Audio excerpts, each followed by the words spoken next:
Taxonomy and classification of organisms is very important because we have different organisms that exist today. So this topic is very important in biology because we have different species and this species have to be classified into different class to bring about easy identification and easy description. You can easily describe the organism. Okay. Now, if you look at this book here, you have different book. So the first that comes to mind, when you go to your library, you have to arrange this book into different sections. And with these sections, you can easily come to the library and find it in the particular section with which they are being kept. For example, if I come to the library and I'm looking for chemistry textbook, I'll go to the place, the shelves where I can find chemistry textbook. I'm looking for biology textbook. I'll go to the shelf where I can find biology textbook. Okay, so all you need to do is to arrange them accordingly and make sure that everything is what's arranged properly for easy reference. This is the reason why classification is very important. Okay, now for animals, now we have different species. Now this is a plant, this is a plant, lion, we have two fish, we have monkeys. So for us to be able to identify them, we have to classify them into the right criteria. So for example, if I want to classify them, I can say, okay, this sect of organisms, for example, your lion and the monkeys, they're all mammals. All right. Then you have your fish. Okay. So these organisms, you can see a clear difference, a clear classification and differences between all of them. That's why you put them into the various class. Now we have these two plants here, which belongs to what? Plants. You have two fishes. Though the fish and the monkey are all animals, but what makes the fish different is that these fishes are found in water and the morphology and the structure are quite different from that of the monkeys. And in terms of reproduction, these organisms here, the monkeys and the lion, they're all mammals because they give birth to their young ones alive. But fishes, they lay eggs. All right. So this is just a clear way of classifying organisms for easy reference. So with this, you can easily identify organisms using the physical characteristics and morphological characteristics to identify them. All right. So this is a very, very important aspect of biology. Now, this process of organizing living things is called classification because it has to do with organization of living organisms. Okay. So what is classification? So I'm going to give you a clear definition of classification, and it is the arrangement of living things into groups. So this point is very important, into different groups based on shared characteristics. So this characteristics is very important because different organisms have their own different unique features. So using those unique features and characteristics, you can easily classify them into different groups. Okay, so this is a very good full mark definition. When they ask you this in an examination, this point here into groups and based on the shared characteristics, we give you a full mark. So it's very, very important for you to understand this definition. Okay, so taxonomy, on the other hand, is a very important aspect of biology. Okay, and its definition is a branch of biology that deals with the identification. So the first thing you have to do is you have to identify the species. Okay, what species is this? Is this a plant? Is it an animal? It is an insect. It is a fish. So the first thing you need to do is what? Identify the species. Then after that, the next thing taxonomy does is what? It names that species. Okay, I found the species. The species is a fish, or the species it's an insect. So you identify it, you name it. Then the next thing you need to do, which is very important aspect of taxonomy, is you classify the species. Okay, all the species are different type of insects, so they belong to the insecta. All these species are plants, so they become to what? Plantae. And all these species here are crabs, or have different species of crabs and all that. You can say, okay, they're all crustaceans. So this is a clear definition of taxonomy. So putting this important point, you get your full mark in this definition. So it's very, very important for this. Okay, so the father of taxonomy is called Carolus Linnaeus. All right, so I'm not going to talk about the history, talk about what he did and everything. in this lesson.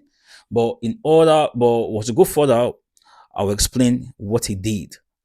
All right. So one other thing we need to do is, why do we actually classify things? Why do we classify living things? What's the purpose of classifying living things? How important is this? Is it necessary to classify living things? So we'll just see some of the reasons why it is necessary. So the first thing is, you have to identify organism easily. So with this, you're able to easily identify organisms. Okay, like I told you in the shelf, if you're looking for chemistry textbook, you can go to the shelf and go to look for the chemistry textbook, go to the biology section, and you can get biology textbook. So with this taxonomy, you can easily identify organisms. So this is a shrimp and there's a crab. Okay, both of them belongs to the same family. So with this identifying, you can know that okay, this is shrimp and this is a crab, and you can classify them into the same family using the shared characteristics. So the other thing we can do for this, reason why we classify is avoid confusion. So you cannot say, okay, a crab, because the crab and the shrimps are in the same family, it means they are both the same organisms. No, they are different, but they have a shared characteristic which is very unique to organisms in that particular family. Then you can easily say that okay, they belong to the same what family. All right, yes, they belong to the same phylum. Yes, but in class they have different class. All right, so that is that. So it's very important for us to understand it because it avoid confusion.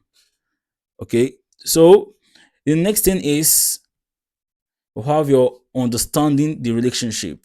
So with this, you can understand the relationship between both of them to know how they're closely related to each other. All right. If you look at the eye, look at how the eyes look like. The eyes is found in the posterior side of the head. And if you look at the body is quite segmented. Look at the crab, look at the shrimps has a segmented kind of body. Okay. And the crab also have some segments you don't call it leg, you use the word appendages. What they use in moving, you call it what appendages. So if you look at both of them, you can easily see a clear similarities between both of them and the relationship. You can say that okay, they belong to the same group. So this is a very clear and important part of taxonomy. All right. So the next one is it predicts characteristics. So you can predict using the physical features and morphology. You can use it to predict their characteristics. So now I just want to explain what taxonomic hierarchy is, also known as the rank of taxa. So taxonomy will rank organisms based on different criteria. So living things are classified into different levels known as taxa. And these ranks are arranged from the largest group to the smallest group. Okay, so this arrangement can be in descending order from the largest to the smallest. So we're going to go through the rank of taxa. Okay, they ask you in an examination, okay, what is the rank of taxa and how do you arrange organism from the highest rank to the lowest rank? This is how we're going to do it. Okay, so the first and the highest is the kingdom. Okay, the kingdom is the highest. So after the kingdom, you have your phylum. So you don't use phylum for plants. We use division for plants, but we use phylum for animals. Okay. Then the next one is class. So after the class, then you have your order, and after the order, you have your family, and after the family, then you have your genus.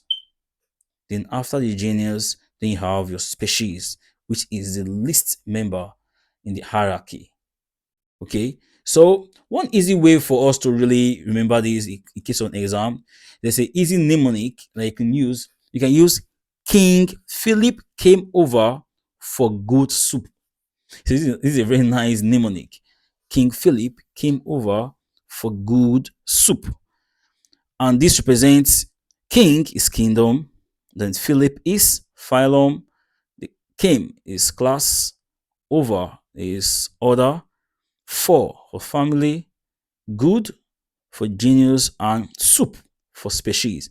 So you can use these to remember the arrangement of each ranking, okay, from the highest to the smallest. So what we're going to do right now, we're going to explain each of these taxonomic ranking and have a clear understanding of what they actually mean. So for the kingdom, which is the highest, We call it the largest classification. Okay. And a very good example of this, you have the kingdom Animalia, which is what the animal kingdom contains all the animals. Then you have your kingdom Plantae. Plantae covers all plant species in the world. Then you now have kingdom fungi, which covers all the fungus, different types of fungus, the bigger fungus, the ones you normally eat, you normally call the mushroom. You have some other microscopic fungi you cannot see, just like your yeast that you use in baking breads. So these are what kingdom is all about. Is the largest classification group because it covers the whole, it encompasses everything. So you have different kingdom. So these are vertebrates, for example. We have the snakes. Vertebrates are animals that have bones. They have these backbones. So these are different species of vertebrates. So we have plantae. This is the king of plantae. So we have different species of plant. This is a larger plant. I say it's a tree. While this is a microscopic plant like your algae, those green stuff you found in the water. They will still have some other aquatic plants found beneath the sea. Okay, and we still have other plant species that you can find floating in the surface of water. Okay, then you see how the fungi, so have different species of fungi. So you can see all of them here, and they all have their own economic importance. So the next one here, you have your the next one is your phylum and organism with similar body structures. So you have organisms that have similar body structures. And these organisms with the body structures, they are grouped together to give rise to a phylum. All right. So a good example of a phylum, you have your final conductor. We have different phylum. You have phylum Monera, we have different phylum. So we have phylum Chordata. Okay. So they're all chordates, they have backbones. So this is a very good example. You have your amphibians, you have your Pisces. We have different phylum that has backbone. So using their body structures, you tend towards classify them into different phylum. Okay. So the next one is the class. And a class is a subdivision of a phylum. All right. A subdivision of a phylum, and a very good example is mammalia. So, okay. So the phylum classify organisms based on their body structure. So you can see, okay, antelope one side. Okay, those organisms that have the same feature is antelope. Okay, belong on phylum. Those organisms that stay in the water, like your fishes, your starfish. We have different other organisms. They classify them into different phylum. So now, this particular features is very unique to this particular phylum. Then we have what we call mammalia. So mammalia are organisms that give birth to their young one alive. You understand? So those organisms that have these features, they are called what? A class. So this is what? A subdivision of that phylum. Understand? A subdivision of the phylum. That's why we call it what? Mammalia. All right. We have different what? Class. All right. So you can see all these organisms here, they're all mammals. They're all good example of mammals. They give birth to their young ones alive. So they call them mammalia. Then the next one we have your order.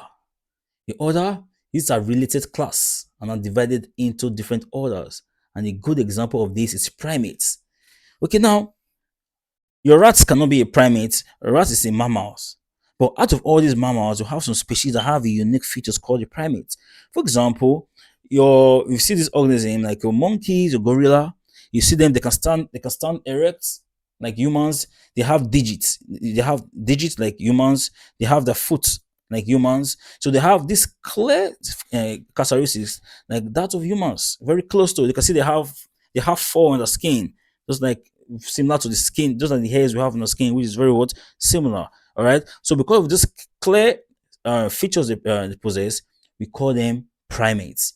So order is related classes and are divided into different orders. All right. So the next one we have your family.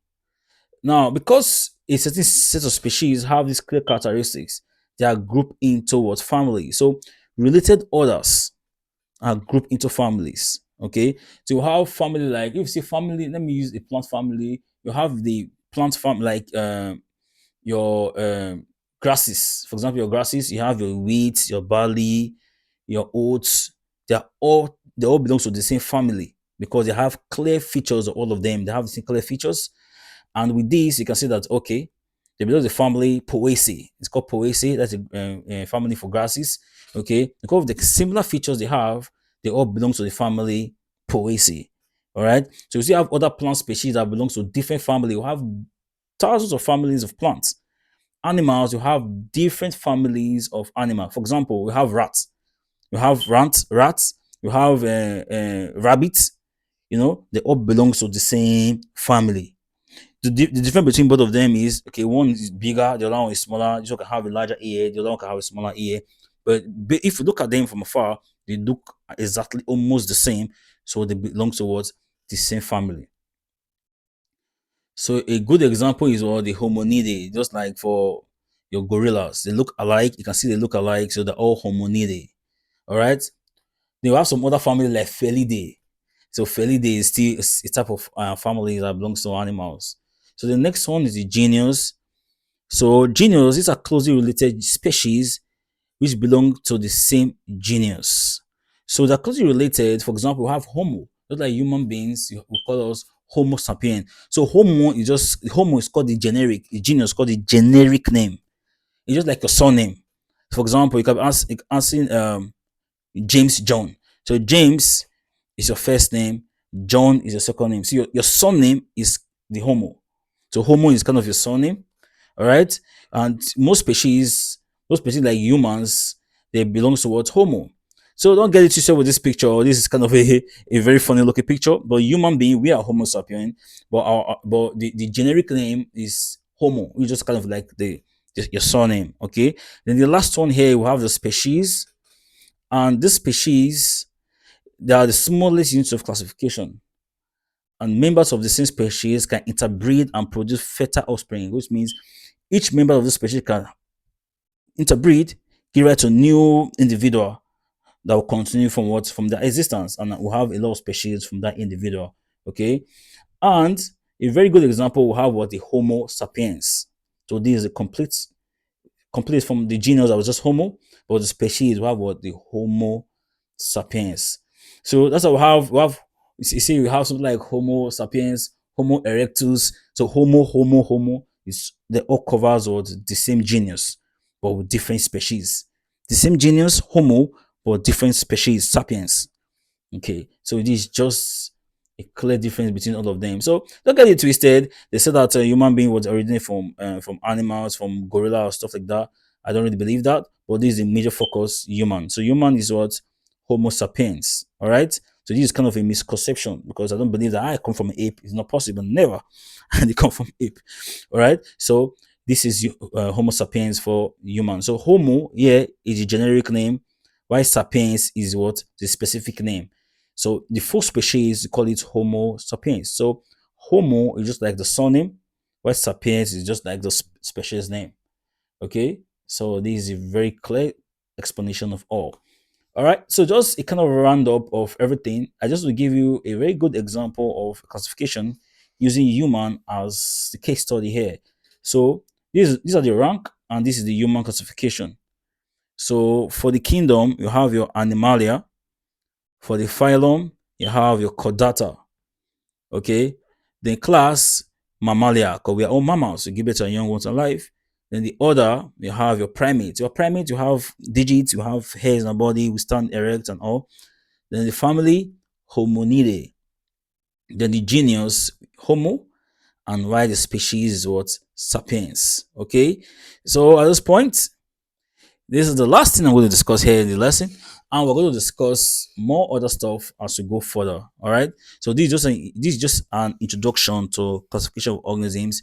We still have a lot of interesting things that we're going to discuss in this lesson. So if you come to my channel, just go to the playlist classification of living organisms. So I'll be dropping each videos relating to this topic in that playlist. So you can start from the beginning and follow up with the other videos so I can understand the chronology of the arrangement I'm going to make. Okay, so please subscribe to my channel. I'm going to see you next time, and thank you. If you watch the video to this point, thank you very much. Just give me a thumbs up in the comment section if you watch it to this point, and thank you very much. See you next time.